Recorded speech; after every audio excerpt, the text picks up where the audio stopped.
Hello again.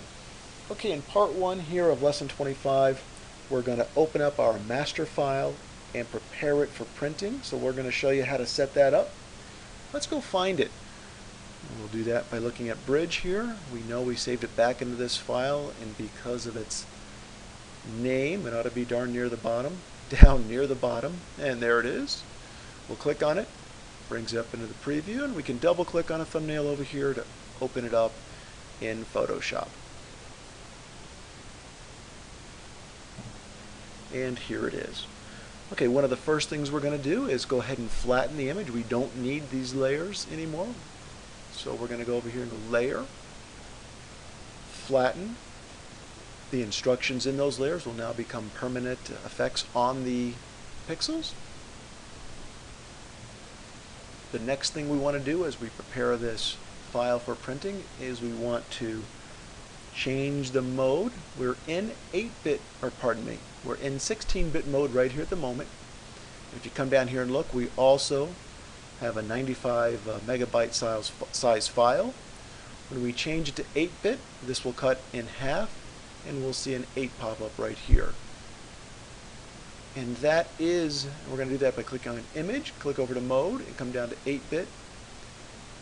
8-bit is the mode that most printers want to receive files in. So that is why we're preparing the file this way. Our next step is to convert the color profile that's associated with the image to the proper one for the output. So we're going to go ahead and click on Edit, run down here to Convert Profile, click on it. Notice our source space is Pro Photo.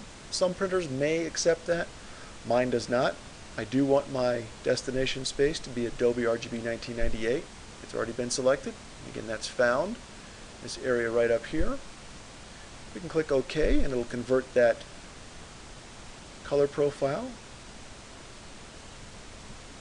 Alright, the next step as we prepare this for printing is to size it to the appropriate size for printing. And let's say I want to make this a 20 by 30 photograph. We come up here to Image, run down here to Image Size, click there, and now we have this dialog box where we're capable of adjusting the size of an image. This will either up-res or down-res an image for you. We do have Constrain Proportions checked, and I know that I want my image to be a 20 by 30, so if I just change it, the height to 20, because Constrain Proportions is checked, it'll also automatically make it 30 inches wide. That is the proportions of the original image.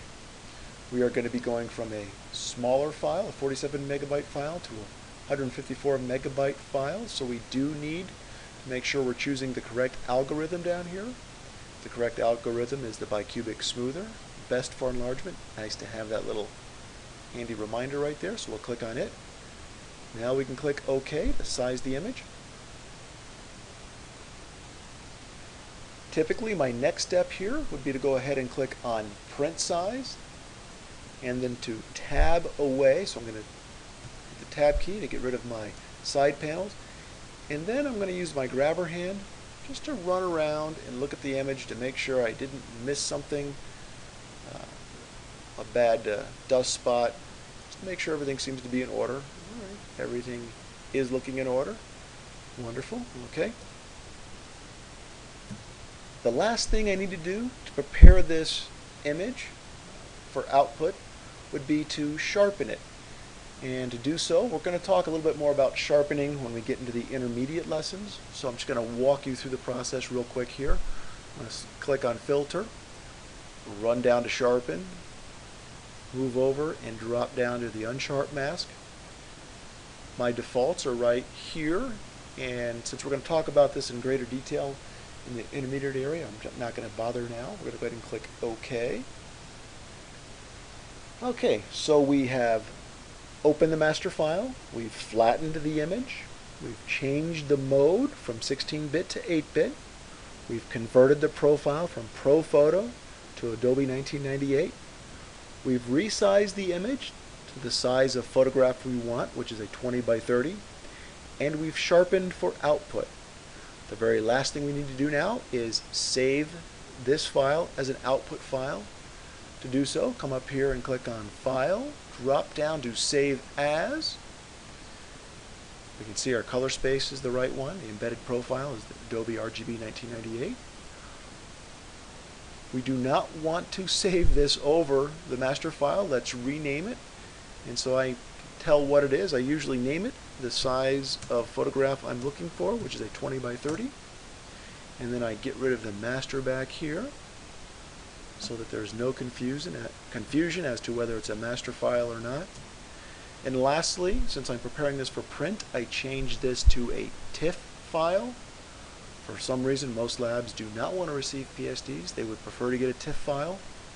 So everything is prepared. I can simply now click on Save